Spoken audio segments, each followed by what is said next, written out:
ऐसी कोई भक्ति होती है क्या?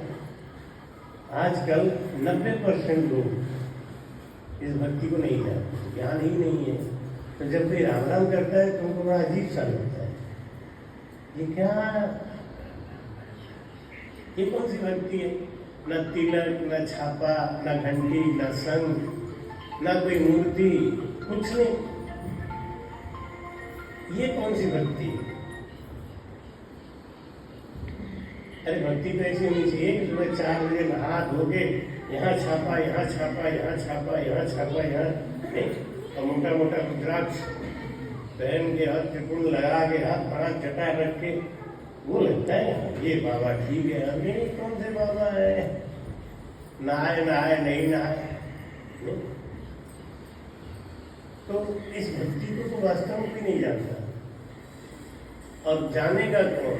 जैसे आज वहाँ पे द्वारकाधीश मंदिर में वो पंडा कह रहा था कि आप यहाँ आए नहीं हो, आपको बुलाया गया, द्वारकाधीश का आदेश हुआ था तब आप आए।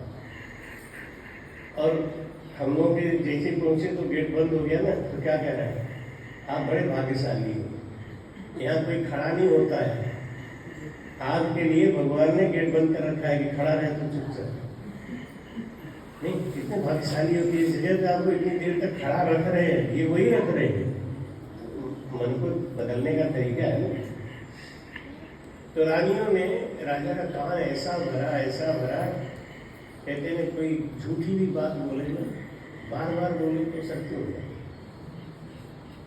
राजा का मन फिर गया, राजा ने रानी से मुंह फेर लिया। अब दूसरी कोई स्थिति होती, दूसरी कोई औरत होती तो बड़ा कोई ओझा बुलाती, कोई टोटका वाली बुलाती, कोई मनौती मानती, मेरा पति रूठ गया है, मेरा पति मुंह फेर लिया है, अब मेरा जीवन कैसे चलेगा। इनको तो राम से नहीं थी, उसका तो और भी मन खुश हो गया। क्यों?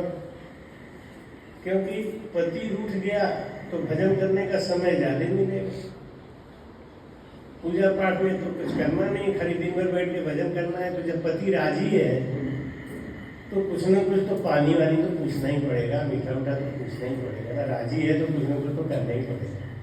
और नाराज हो गया तो अब तो मुंह बंद नहीं, अब मुंह बंद हो गया तो अपना तो काम बन गया, रानी एकदम खुश हो गई, राजा का मन एकदम पक्का हो गया, ये रानी किसी काम की नहीं।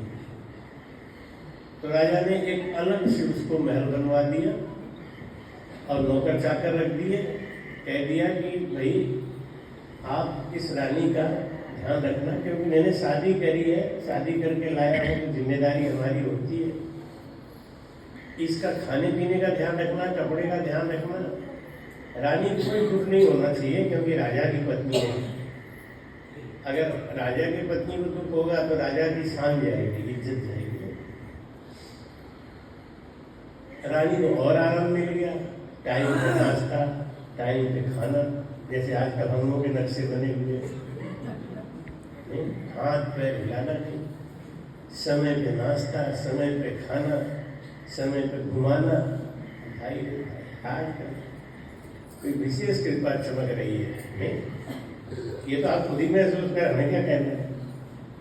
नहीं, अगर 5 मिनट और लेट हो गया होता संचित नहीं मिलता, नहीं, क्या टाइम से पहुंच, सारा काम टेमो टेम नेमो ने।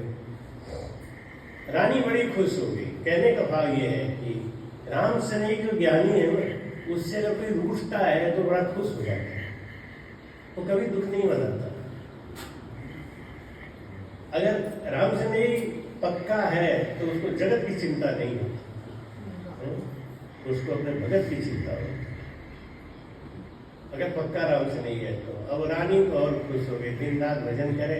उनकी 2 रानियों ने राजा से कहा कि ये जी एक दिन चलो हम लोग तीर्थ करते, 68 तीर्थ करते, तीर्थ करें तो करें 68, मृतलोक में 68 तीर्थ माने गए। और जब तक आप 68 तीर्थ नहीं करोगे तब तक तीर्थों का फल नहीं मिलता।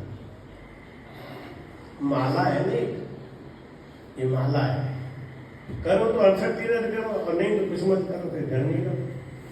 तीर्थ करे तो करे 68। लेकिन अब 68 तीर्थ करने के लिए कैसे जाएंगे, कहाँ पैसा है, कहाँ समय है। तो 68 तीर्थ मारा गुरु जी